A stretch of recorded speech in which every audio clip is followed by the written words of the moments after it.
Alors là, c'est pour parler du décret gouvernance qui va bientôt sortir normalement au mois de juin, qui sera appliqué au mois d'octobre. Donc c'est le décret de gouvernance du T3P, transport public particulier de personnes, et donc ça concerne les taxis et les VTC. Donc sur les grandes lignes, c'est des sortes de commissions départementales. Donc seules les structures représentatives sur le niveau national seront dessus.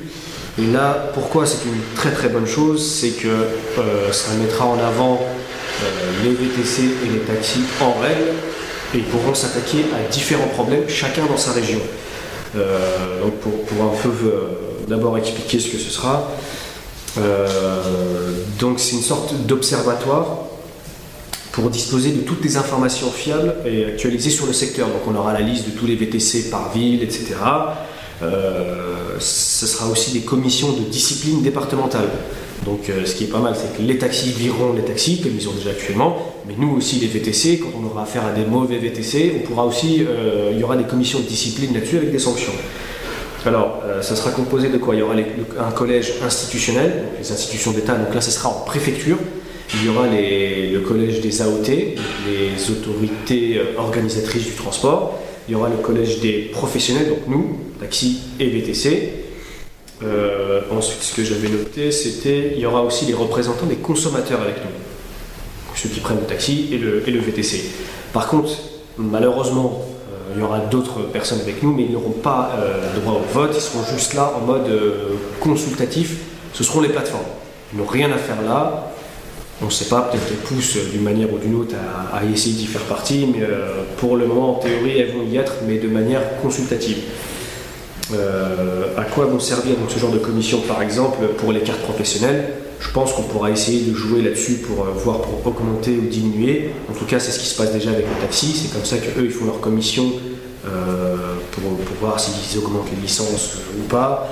Les agréments des centres, on pourra en discuter. Quand il y aura des centres de formation VTC ou taxi magouilleurs, on pourra les dénoncer, voir avec la préfecture là-dessus. Les contrôles, s'il y en a trop ou pas assez. C'est une bonne chose. Pourquoi? Parce que chacun dans sa ville pourra dénoncer les mauvais taxis et les mauvais VTC. Malheureusement, on sait très bien qu'on a beaucoup de mauvais chez nous, que ce soit taxi ou VTC. Mais notre but à nous, actuellement, c'est d'essayer de tirer la profession vers le haut. On ne peut pas descendre comme ça.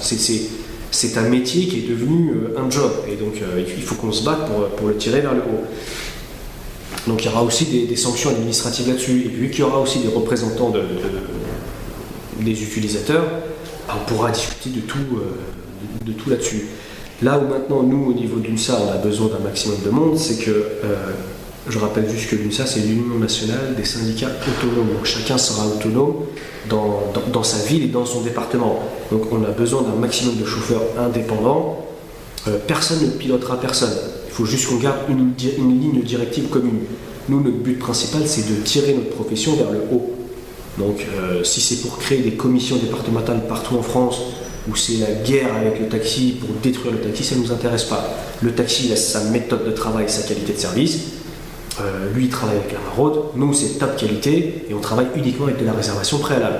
À partir de là, ces commissions servent à quoi? Ça servira à dire au taxi, moi, je travaille d'une façon légale, vous aussi, les mauvais parmi nous, on leur tape dessus, tout simplement. Donc ça n'a pas pour but de travailler avec les applis, de mettre en avant les applis, et non pas, et pas aussi de détruire le taxi.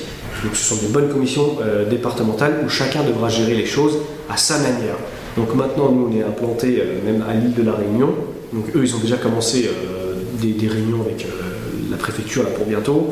On a une grosse structure à Lille, Strasbourg, en cours sur Bordeaux, Toulouse, en Savoie aussi, enfin ça tourne partout, à Chartres, en Bretagne ça va être en cours aussi. Je donne un exemple, on a un collègue en Bretagne qui nous a fait des photos, ils ont des emplacements VTC. Donc eux, ils vont probablement s'installer dans ce genre de commission pour dénoncer les faux VTC ou les mauvais VTC ou les racoleurs. Enfin, c'est vraiment une très bonne chose ce décret-là, cet observatoire taxi VTC. On pourra réellement faire du bon boulot là-dessus, vérifier qu'ils travaillent à perte, qu'ils travaillent de façon légale ou pas. C'est vraiment une très bonne chose. Donc voilà, je vous invite à vous rapprocher du syndicat pour diriger vous-même vos commissions dans vos départements, un peu partout en France. L'idée, c'est de ne pas laisser nos sièges vides. c'est de pouvoir venir représenter votre profession. Comme on a dit, donc nous, la simple ligne chez nous, c'est pas de chamaillerie, mais on n'est pas là pour faire de l'application. On est là pour protéger notre profession. Donc c'est vraiment une opportunité pour nous de tirer toute la profession vers le haut. Voilà.